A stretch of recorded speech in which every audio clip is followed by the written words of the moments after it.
Olá, sejam todos muito bem-vindos ao Terra Viva Entrevista, um programa especial que leva até você uma segunda opinião sobre diversos assuntos e temas dentro do agronegócio. Na semana passada, tivemos aí um evento especial, o primeiro fórum de biodiesel e bioquerosene, inovação e tecnologia, que foi realizado no AMB, em São Paulo, trazendo muita informação, unindo representantes de diversos assuntos. E é claro que a gente vem trazer direto do fórum essas informações para vocês, né? E aqui ao meu lado eu recebo dentro do fórum, o Donizete Torkowski, que é CEO da Cobrabil, que gentilmente atendeu nosso pedido para a gente conversar direto aqui do fórum. Donizete, muito obrigado pela sua participação, eu agradeço muito o convite e também o Terra Viva dentro dessa transmissão. Esse fórum ele tem algo especial, porque foi o primeiro dia, né, no dia 5, realizado dentro de uma data importante, o Dia Mundial do Meio Ambiente. Isso tem muito a dizer que o biodiesel e o bioquerosene oferece para o mundo como uma solução energética. Exatamente, essa mensagem do dia 5, Dia Internacional do Meio Ambiente, uma mensagem que tem tudo a ver com os biocombustíveis, com a bioenergia, com todo o trabalho que devemos fazer para melhorar nosso ambiente.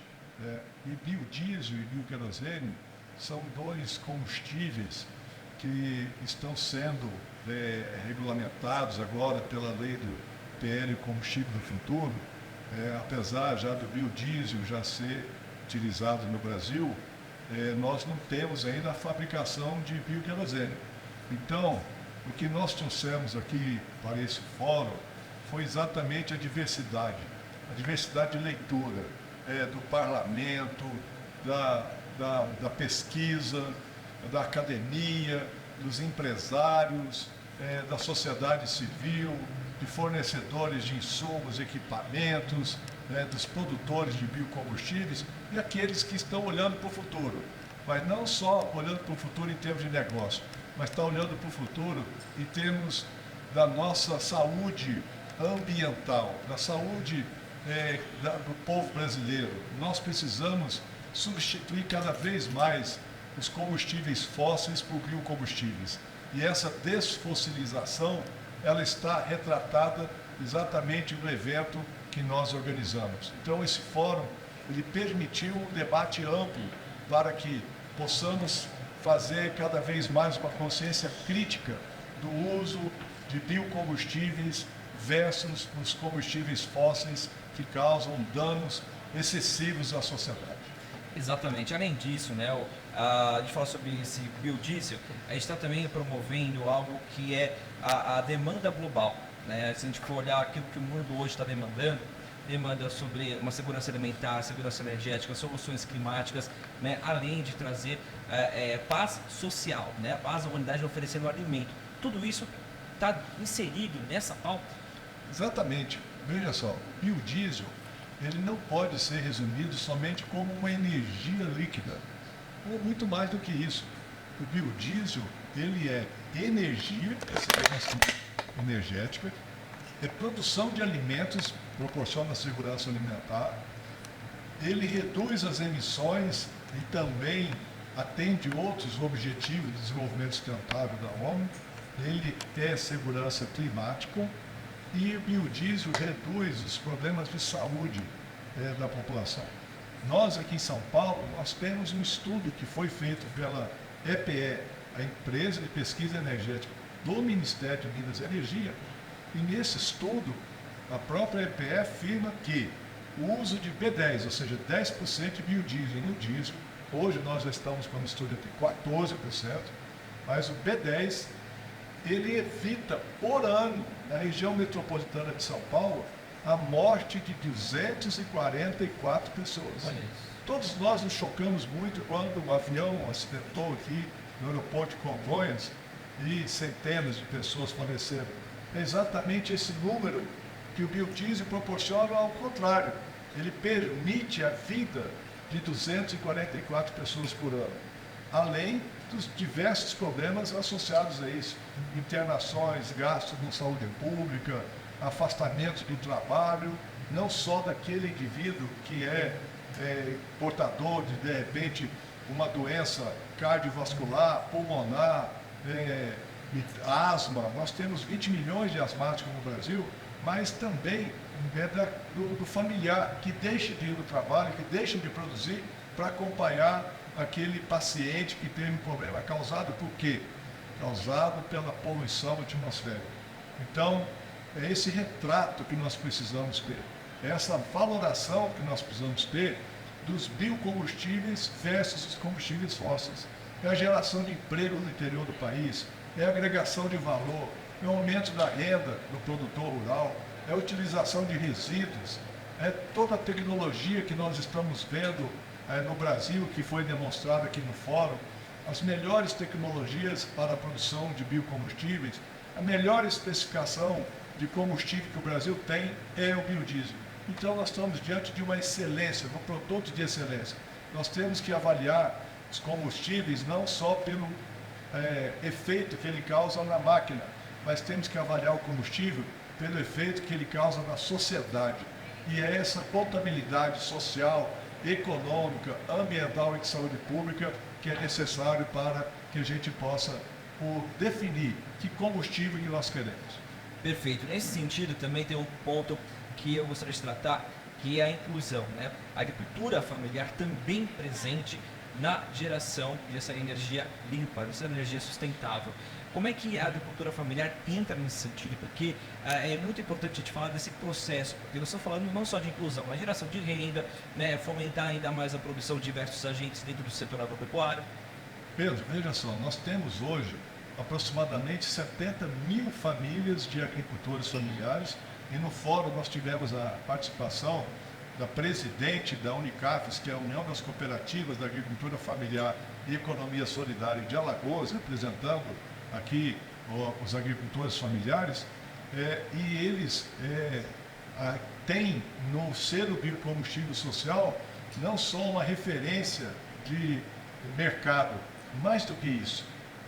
A partir agora de uma nova resolução do CNPE, um novo decreto que saiu ano passado e também de uma portaria que está para sair nessa semana, nós vamos ter uma amplitude maior ainda da participação da agricultura familiar nesse programa Ser o Biocombustível Social. 70 mil famílias são aproximadamente 300 mil pessoas envolvidas só nesse programa. É o maior programa de transferência de renda da iniciativa privada para a agricultura familiar. São cerca de 9 bilhões de reais por ano adquiridos da agricultura familiar. Então a abrangência do programa de biodiesel ela é muito maior do que, como eu disse, somente produzir energia. E dentro deste ponto tem a questão da capacitação, né? Levar essa informação. E essa informação é disruptiva não só dentro do setor, mas ela amplia a comunicação em diversas atividades, em diversos segmentos. Exato. Nesse programa do Ser o Biocombustível Social, o investimento que as empresas de biodiesel fizeram para levar inovações tecnológicas, assistência técnica, é superior ao orçamento da Agência Nacional de Assistência Técnica e Extensão Rural. Então, os produtores de biodiesel investiram cerca de 90 milhões de reais na transferência de tecnologia, e o orçamento do ano passado, se não me engano, da Anatel era cerca de 70 milhões de reais. Então, veja só como nós podemos aprofundar e valorizar cada vez mais esse segmento da sociedade que é o agricultor familiar, que ele permite a produção de alimentos. E nessa nova leitura que o governo fez sobre a participação da agricultura familiar, não é para adquirir matéria-prima única e exclusivamente para a produção de biodiesel.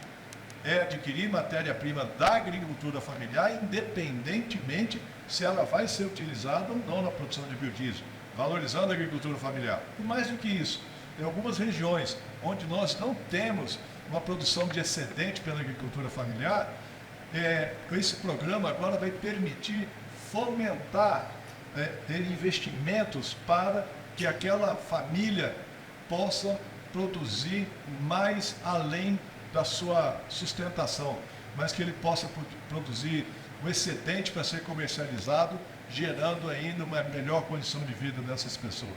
É essa nova leitura que o programa permite fazer né, para a agricultura familiar.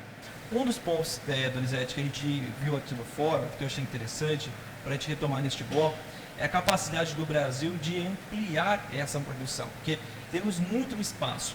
De que forma é possível e de que maneira a gente pode atingir esses números em diversos pontos, seja na pesquisa, seja em novas tecnologias, dentro das conversas do Congresso, que nós já abordamos isso também já no primeiro bloco, mas como é que seria esse caminho para trilhar? O caminho é segurança jurídica e previsibilidade. Se nós tivermos segurança jurídica e previsibilidade, os investimentos vão surgir. Hoje nós somos 61 indústrias de biodiesel no país, em 15 unidades da federação em todas as regiões. Se nós ampliarmos, de acordo com o que está projetado no PL Combustível do Futuro, nós vamos no mínimo dobrar essa quantidade de indústrias e também dobrar a nossa capacidade de esmagamento de soja. O que representa isso? Representa milhões de empregos no país. Representa ampliar a produção de proteínas e derivados de proteína. Veja só, no ano passado, nós tínhamos 10% de mistura de biodiesel, passou para 12%. O que aconteceu? Nesse aumento de 20% da mistura de biodiesel no diesel. Coincidentemente, o Brasil aumentou em 20% as exportações de carnes e proteínas. Ora, se nós temos essa capacidade de agregar valor aos produtos, é muito melhor nós exportarmos a carne e os derivados do que exportarmos soja em grão.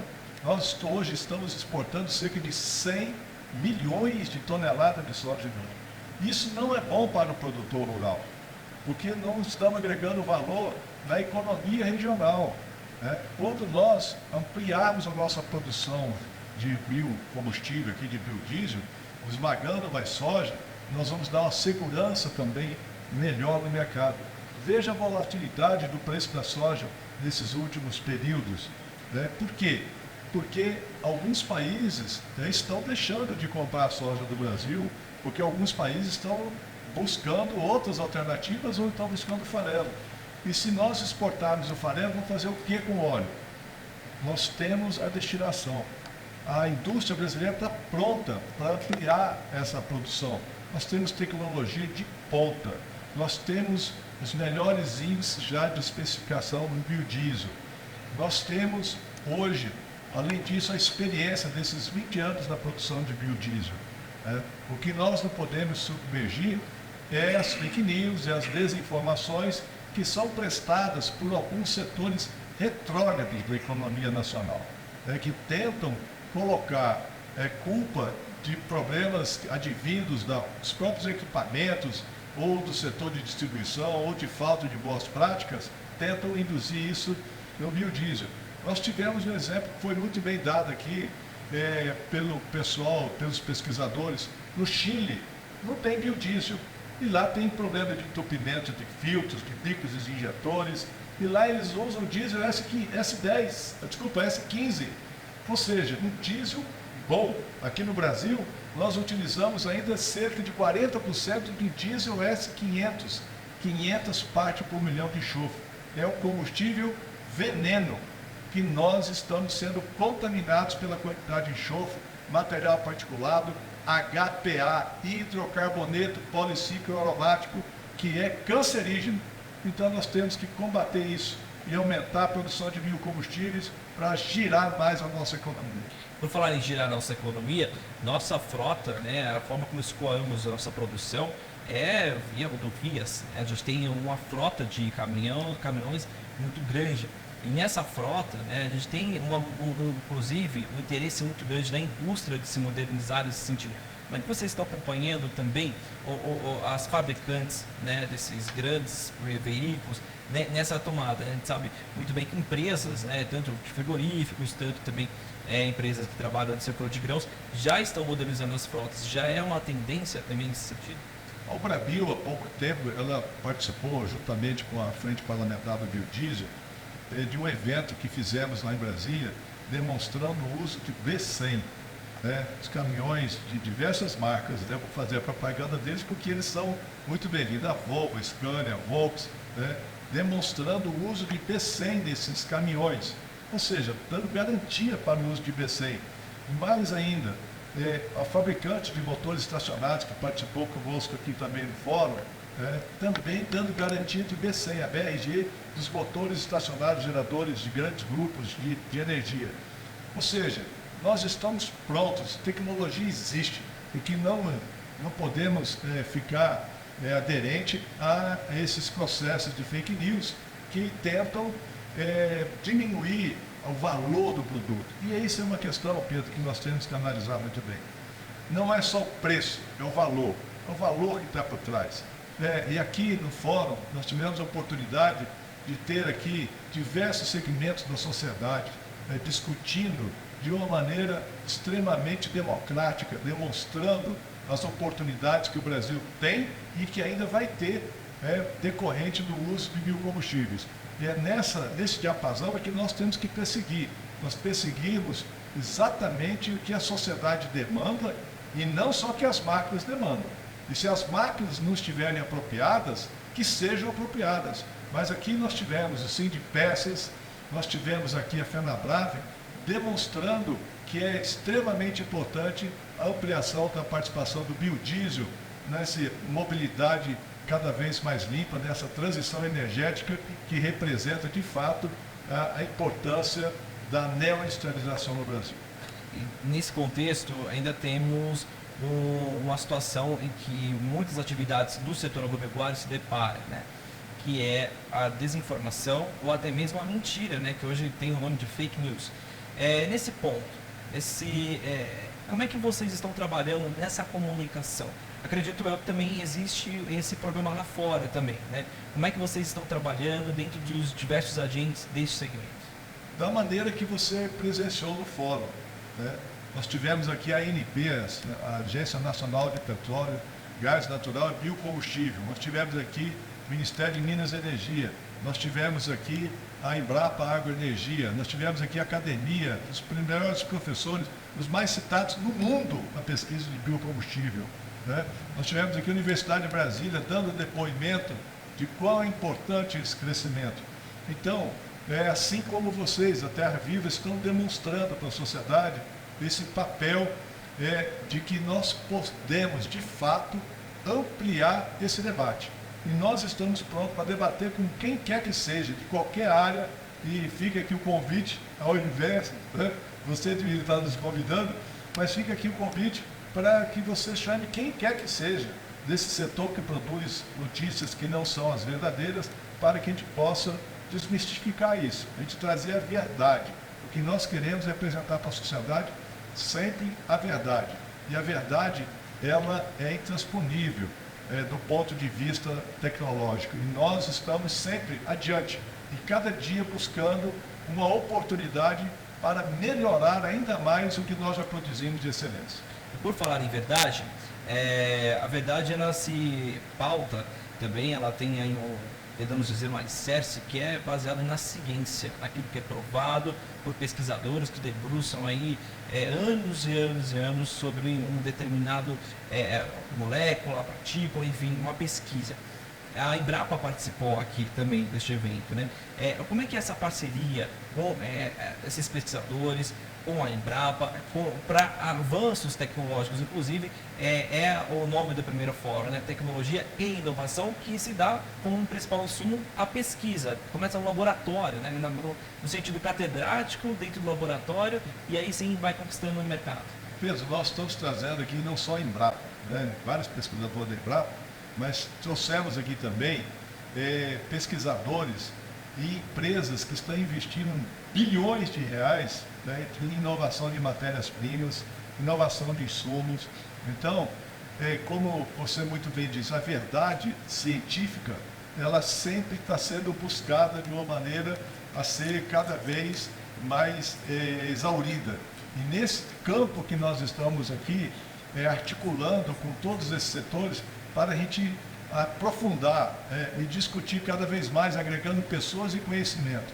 O que foi esse fórum, resumindo, é a democratização do conhecimento a democratização dos contatos, a democratização das oportunidades para que todos nós, brasileiros, tenhamos cada vez mais orgulho pela política dos biocombustíveis aqui no Brasil e certamente seremos o protagonista desse novo momento que o mundo exige de todos nós em termos de segurança climática, que é a descarbonização, e eu gosto mais agora de falar de desfossilização. Exatamente, desfossilização, tem a questão dessa transição energética que o mundo caminha, né, a passos largos, né, até porque os números eles acabam mostrando o quanto é necessário esse avanço. Nesse ponto também eu queria trazer a questão do bioquerosene, né? Como é que o Brasil está olhando para isso, né? Mais uma questão internacional, né? Temos aí os Estados Unidos, né, que tem esse investimento, mas como é que o Brasil está olhando para isso também, a indústria, e a gente também pode entrar nesse setor? O Império Combustível do Futuro é extremamente importante porque traz também não só o bioquerosene, o diesel verde, que são combustíveis, vamos dizer, que são associados, porque o biodiesel é produzido numa usina de transesterificação. O bioquerosene e o diesel verde vai ser produzido numa biorefinaria, que é um investimento 10, 15, 20 vezes maior do que uma indústria de biodiesel. Então, essa produção de bioquerosene, ela também alavanca um outro potencial brasileiro. E qual que é o outro potencial? Além da produção de bioquerosene para atender o mercado internacional, pelas exigências dos organismos internacionais de aviação, de descarbonização, de desfossilização, ele vai alavancar a indústria do turismo no Brasil. Porque as aeronaves que passam pelo território brasileiro haverão de parar aqui, para que possam se abastecer de bioquerosene e se dirigirem à Europa, dirigirem aos Estados Unidos. Então, essa indústria, em poucos anos, ela vai ser uma indústria que vai competir, vamos chamar assim, em volume com o biodiesel. Isso é extremamente importante, porque vai ser uma indústria que vai gerar grandes oportunidades de trabalho, não só para a produção de bioquerosene e diesel verde, mas também de nafta verde, de biodiesel e de outros componentes que são substitutos da química vinda do petróleo nessas biorefinarias, agregando valor não só nessa unidade industrial, mas em diversos segmentos da sociedade que vão ali estar para dar apoio a esse processo novo produtivo. Exatamente. Além disso, né, para a gente já ir arrematando a nossa entrevista, falar um pouco mais sobre como é que o senhor enxerga a agricultura tropical, o agrotropical de uma forma geral, nessa incrível missão, não só de sequenciar a vida por meio da produção de alimentos, mas também de levar, né, qualidade de vida, saúde para as pessoas. Como é que o mundo hoje enxerga a tropical e como nós esperamos sequenciar isso para o mundo, ou devemos nos preparar para isso? Pedro, se eu pudesse assim, sugerir algo nesse campo, seria desconcentrar a produção em poucas matérias-primas e aproveitar a nossa biodiversidade. Ter mais conhecimento sobre as potencialidades que o Brasil tem em termos da biodiversidade. Veja só o caso da macaúba que foi falado aqui nesse fórum. É uma planta nativa do Cerrado que tem a capacidade de produzir mais óleo do que a soja. É nativa, não precisa de tantos investimentos em insumos para a sua produção. Basta ter conhecimento e desenvolver tecnologia e inovação, que é o tema que nós estamos aqui. Então, o Brasil tem uma série de outras culturas que podem ser ampliadas sua participação no mercado de produção de biocombustíveis. E é isso que nós desejamos, é isso que nós discutimos aqui, para que a gente possa ampliar as oportunidades de trabalho, não só naquele segmento que já está consolidado, mas em novas culturas que certamente participarão agora da produção de matérias-primas para biodiesel, bioquerosene, diesel verde e as biomassas para a produção de biometano, etanol, etc. Perfeito. Elisete, eu quero agradecer muito essa parceria. Terra Viva, muito honrado, né, de participar desse primeiro fórum que contextualizou o biodiesel, o bioquerosene dentro deste futuro, deste hábito de tecnologia e inovação, que vai trazer muitas oportunidades no nosso Brasil. Muito obrigado mais uma vez. Pedro, eu que agradeço a oportunidade de estarmos aqui debatendo esse tema e te coloco sempre à disposição para buscar a participação com vocês ou até de quem nos assiste aí para buscar informações sobre o tema. Tá certo. A gente agradece novamente. Se você quer saber mais informações, vá lá nas redes sociais da Obrabil. Também você acompanha no site deles. Tem muita informação para você entender um pouco mais sobre esse universo que é o diesel e também o querosene. Nosso Terrabil Entrevista fica por aqui. A gente agradece também a sua participação aí do outro lado, tanto na TV quanto na internet. Além disso, você pode conferir também essa entrevista na íntegra da nossa playlist lá no YouTube com Terrabil Entrevista. Então, todos um ótimo, produtivo dia. Até mais. Tchau, tchau.